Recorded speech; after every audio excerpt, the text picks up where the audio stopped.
സാംസ്കാരിക നായകന്മാർ എന്ന് പറയുന്ന നമ്മളുടെ ബുദ്ധിജീവികൾ, എഴുത്തുകാർ ഒന്നും പ്രതികരിച്ചിട്ടില്ല. പ്രതികരിച്ചാൽ ദേശീയ നഷ്ടം, ദേശത്തിനല്ല അവർക്ക് കിട്ടുന്ന ദേശീയ അവാർഡുകൾ നഷ്ടപ്പെടും. അത്രയേ ഉള്ളൂ. അപ്പൊ ഏതോ ഒരു മോഡലിനെ സാരി ഇട്ടിച്ച് കൊടി പിടിച്ച് നിർത്തി ഇതാണ് ഭാരതാംബ എന്ന് പറഞ്ഞാൽ എന്താ അർത്ഥം? ഭാരതാംബ എന്ന് പറഞ്ഞൊരു ചിത്രം നമുക്കൊന്നും പരിചയമില്ലാത്തൊരു ചിത്രമാണ്. പക്ഷെ സ്വരാജ് പ്രതിനിധീകരിക്കുന്ന രാഷ്ട്രീയം പിണറായി വിജയന്റെ രാജഭരണമാണ്. ഇന്ത്യൻ പതാക മാറ്റി വെച്ചിട്ട് അവിടെ കാവിക്കോടി വെച്ചിട്ട് പൂജിക്കണം എന്നുള്ളത് നിങ്ങൾ ചെയ്യോ?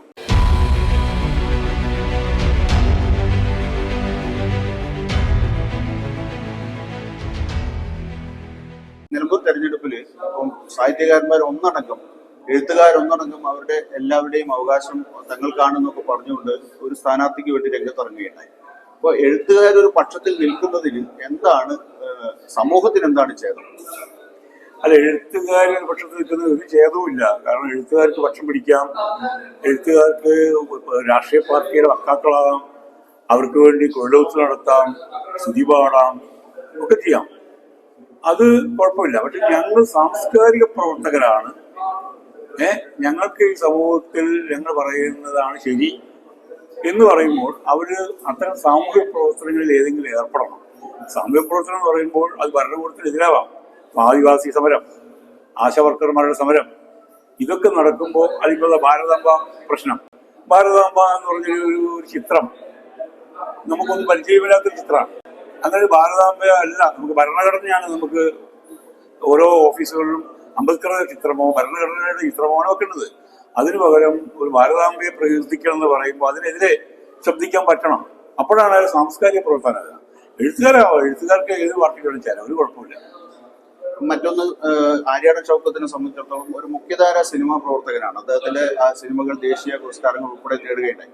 പക്ഷെ സിനിമാ രംഗത്ത് താങ്കൾ ഉൾപ്പെടെയുള്ള അപൂർവം പിഷാരടിയെ പോലെ, ധർമ്മജനെ പോലെ അപൂർവം ആളുകൾ മാത്രമാണ് ഷൗക്കത്തിന് വേണ്ടി പ്രത്യക്ഷമായോ പരോക്ഷമായോ രംഗത്തിറങ്ങിയത്. എന്തുകൊണ്ടാണ് അങ്ങനെ ഒരു പാർഷ്യാലിറ്റി ചലച്ചിത്ര പ്രവർത്തകരുടെ ഭാഗത്തു നിന്നുണ്ടാകുന്നത്? അതായത് ഞാൻ പറഞ്ഞല്ലോ, തിരഞ്ഞെടുപ്പ് എന്ന് പറയുമ്പോൾ അത് ഒരു രാഷ്ട്രീയത്തെ പിന്താങ്ങുന്നതാണ്. ഇപ്പോ ആര്യാടൻ ഷൗക്കത്തിന്റെ സിനിമ സംവിധാനം ചെയ്ത് നാഷണൽ അവാർഡ് കിട്ടിയ ടി വി ചന്ദ്രൻ ഇടതുപക്ഷ സഹയാത്രിയാണ്. അപ്പൊ അയാൾ സ്വാഭാവികമായിട്ടും അയാളെ നമ്മൾ പ്രതീക്ഷിക്കരുത്, ആര്യാടന് വേണ്ടി വർക്ക് ചെയ്ത് പ്രതീക്ഷിക്കരുത്. അല്ലെങ്കിൽ ആര്യാടന്റെ സിനിമകൾ അഭിനയിച്ച് മറ്റ് പ്രവർത്തകരൊക്കെ മറ്റു പാർട്ടികളുടെ ആൾക്കാരായിരിക്കും. ഞാനൊക്കെ വന്നത് ഞാനൊരു സമ്മതിദായകൻ എന്ന നിലയിൽ ഈ വരുന്ന തിരഞ്ഞെടുപ്പിൽ നമ്മൾ ആരെ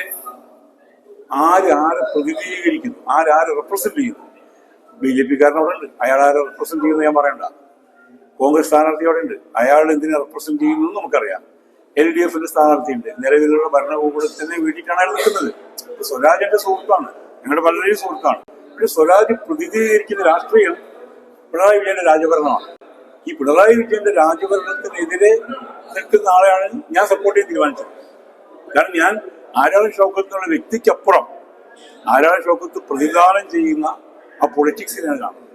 കാരണം പൊളിറ്റിക്സ് ആണ് ഫൈനലി എഴുത്തിനേക്കാളൊക്കെ വലുത് രാഷ്ട്രീയമാണ്.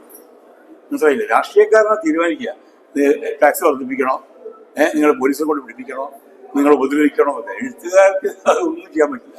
എഴുത്തുകാരൻ എഴുതിയ എന്ത് അധികാരമാണ് എഴുത്തുകാരൻ? ഒന്നുമില്ല.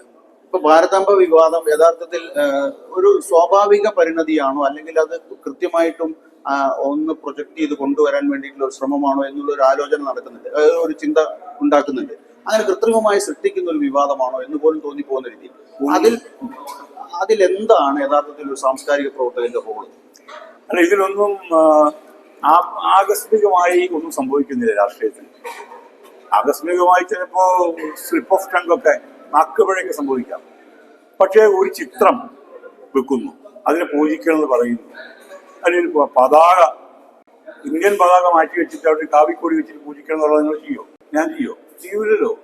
അപ്പൊ വേണമെന്ന് വെച്ചിട്ടുള്ള പ്ലാൻഡ് ആയിട്ടുള്ള പദ്ധതിയാണ്. അപ്പൊ നമ്മളവിടെ ഒരു ധ്രുവീകരണം വരും, അല്ലേ?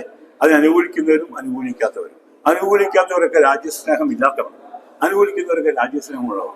ഈ രാജ്യസ്നേഹം എന്ന് പറഞ്ഞാൽ ഏതെങ്കിലും ചിത്രത്തിന്റെ മുമ്പ് പോയിട്ട് 4 പൂവിടുന്നത് തൊഴുന്നൊന്നുമല്ല. ഇന്ത്യയുടെ ഭൂപടം വെക്കട്ടെ. അങ്ങനെയാണെങ്കിൽ ഇന്ത്യ രാജ്യത്തിന്റെ ഭൂപടം വെച്ചിട്ട് അതിന്റെ മുമ്പിൽ സല്യൂട്ട് ചെയ്യാനോ കൈകൂപ്പാനോ പറഞ്ഞാൽ ഞാൻ ചെയ്യും. നമ്മൾ ചെയ്യണം.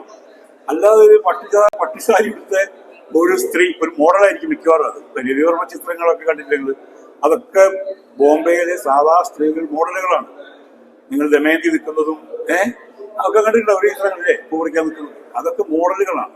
അപ്പൊ ഏതോ ഒരു മോഡലിനെ മോശയ്ക്ക് പറയില്ല ഞാൻ, സാരി ഇട്ടിച്ച് കൊടി പിടിച്ച് നിർത്തി ഇതാണ് ഭാരതാംബ എന്ന് പറഞ്ഞാൽ എന്താ അർത്ഥം? മാതൃഭൂമി എന്ന് പറയുന്നത് നമ്മൾ രാജ്യത്തോടെ പറ്റി പറയുന്നത് നമ്മൾ അങ്ങനെയാണ്.